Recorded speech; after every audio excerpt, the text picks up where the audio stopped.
Welcome back to Walsall Fan TV, the joy and the pain. And we have been looking at the teams that are going to be joining League Two. And we've come to Chesterfield. Chesterfield, back after, 6-7 years in the wilderness. And Liam is here to tell us all about it. How you doing? What was it like in the National League? Oh, horrible. Yeah, it's been a roller coaster. I cover Chesterfield for the local Chesterfield paper, the Derbyshire Times, and I've followed them home and away throughout those 6 years. And there's been a lot of pain, a lot of heartache for the supporters. Like I say, it's been a hell of a journey, but everyone's just really looking forward to Friday night now and League Two football for the first time since 2018. Yeah, I think obviously having Wrexham, Notts County, spending lots of money around you and that sort of stuff, it's been tough, hasn't it? Yeah, it's a very competitive league. I don't think it gets the credit that it deserves. I think Chesterfield fans have come back up to the Football League with a lot of more respect for the National League than they did maybe when they first went down. And I think other clubs are finding that out now, likes of Oldham and Southend and some other big clubs as well, who it's taken a while to get up.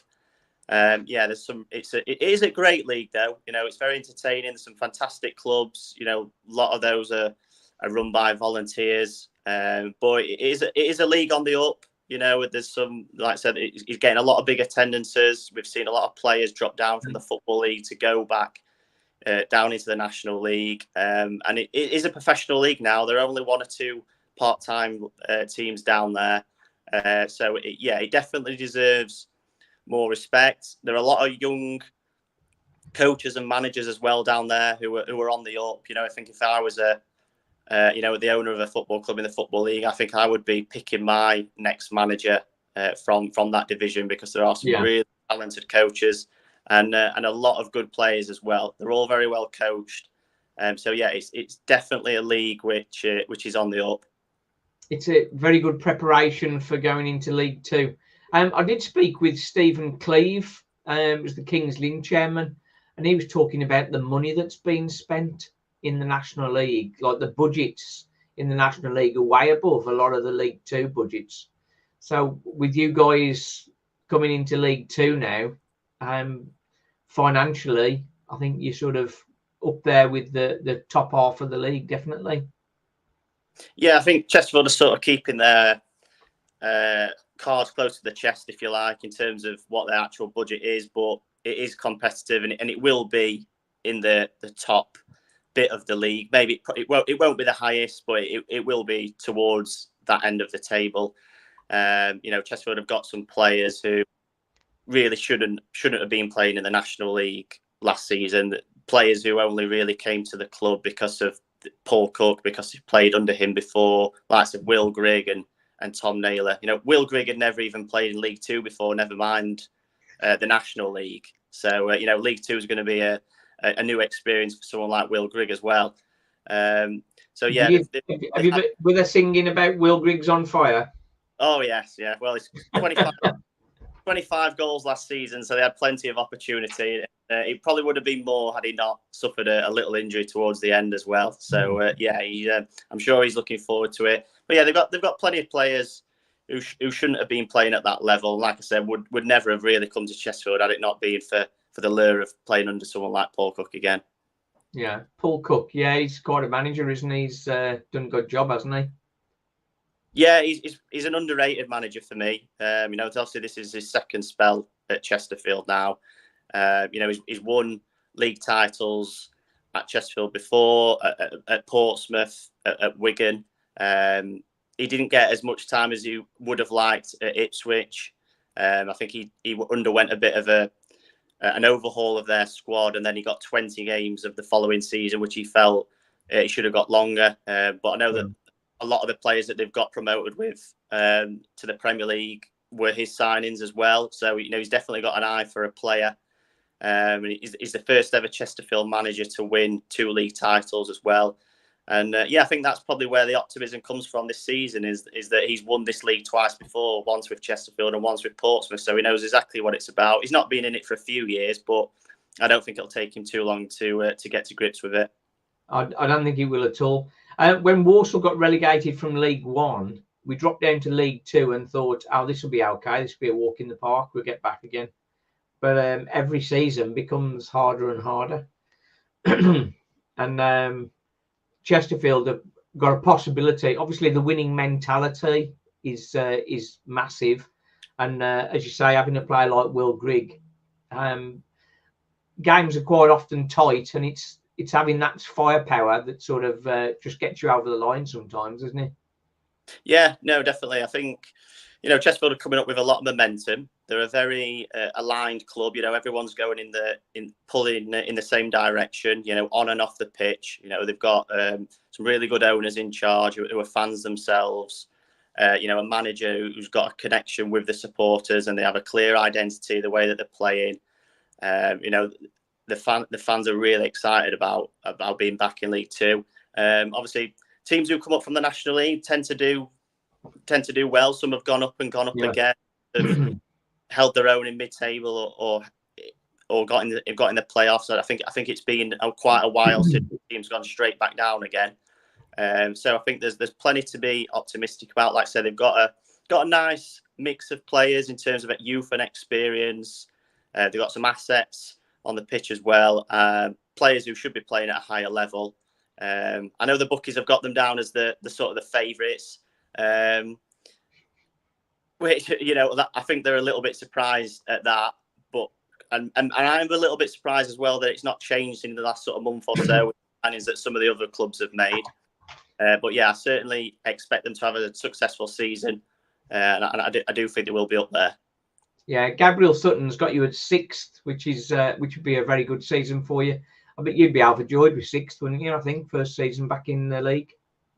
Yeah, absolutely. I think a lot of fans are probably looking for a nice, stable season, but in the back of the head, you are thinking about maybe a second promotion. I think with a lot of fans would maybe look at what Notts County did last season, and the fact that they started really well, looked like they were going to get in the playoffs, and then sort of drifted. So yeah. I think they got found out. Notts County, they can't defend, and when we were playing them, they'd been on a bit of a sticky spell. And on one of the previews I did with Notts County Talk, he said, we can't defend.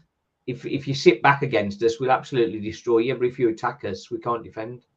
And we beat them. So I'm thankful for that tip. well, Chesterfield, main quality last season was scoring goals. They scored over 100 goals. I think it's 120 odd goals in all competitions. Yeah. But they did actually concede 65 goals, which was just mid-table in terms of a defensive record. They have improved the defence over the summer, bringing in someone like Shay Dunkley, who again has played under Paul Cook, who came from Shrewsbury as well. He's a powerful defender, very good in the air and a good leader.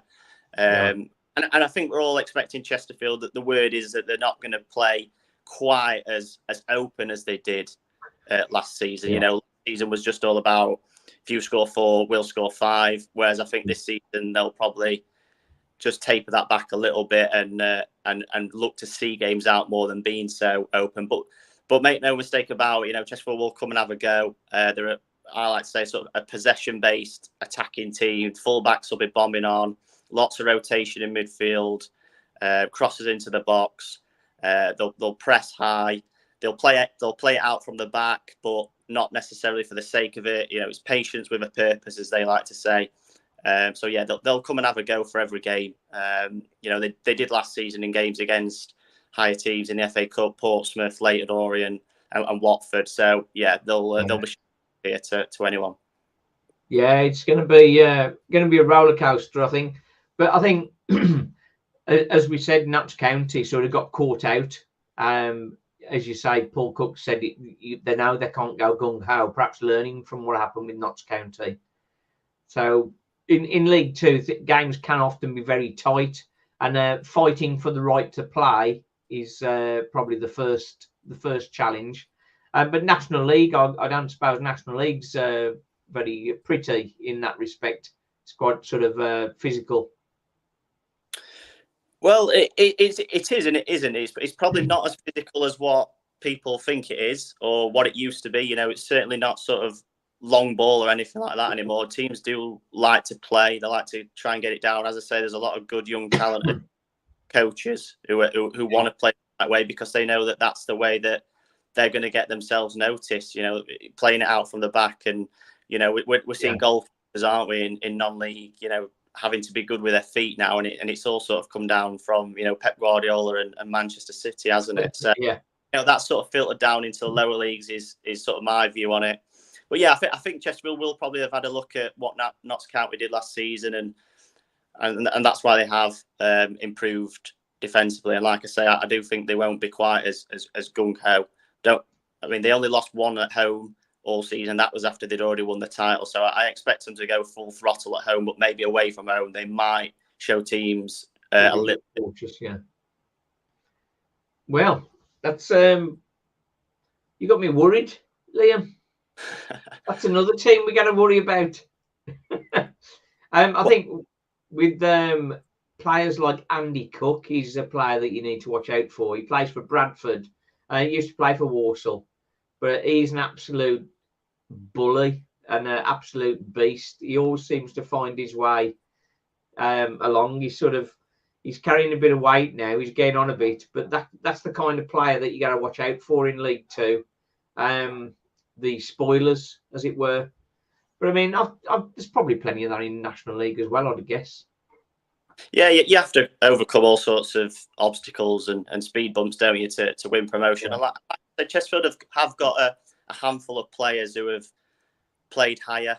You know, they have got a nice mix of players who have played in a higher league and who have been playing in non-league but have perhaps not had that chance to step up.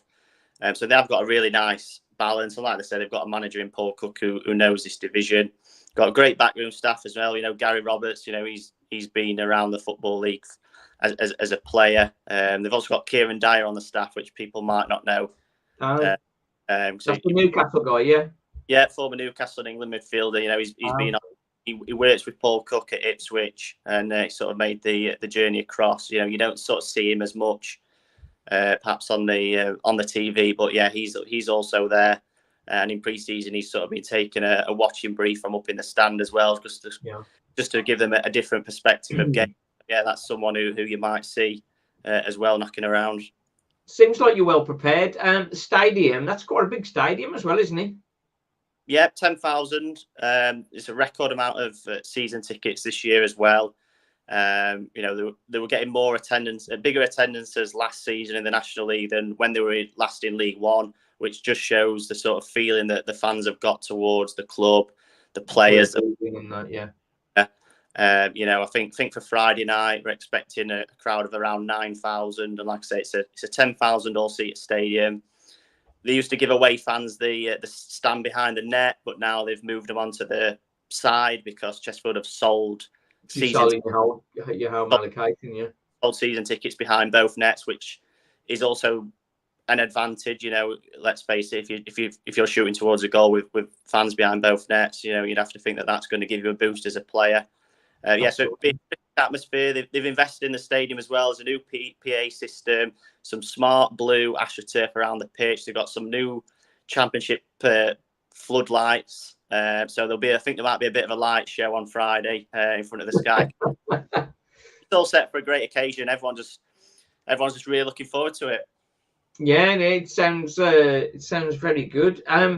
Which Will Grigg is obviously the standout player for you, but which other players do you think we should be keeping an eye on when we coming up against you guys?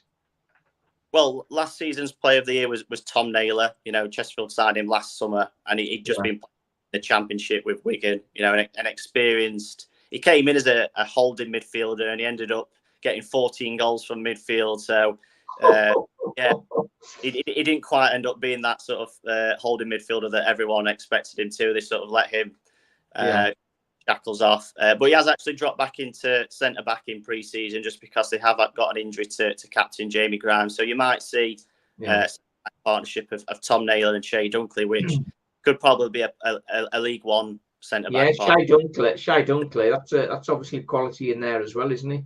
Yeah, he's I think up to play at Sheffield Wednesday, Oxford, Wigan, Shrewsbury. He's an absolute beast. I said in one of our pieces recently that I think if you threw a brick at him, he'd head it back. He's just an absolute weapon in the air.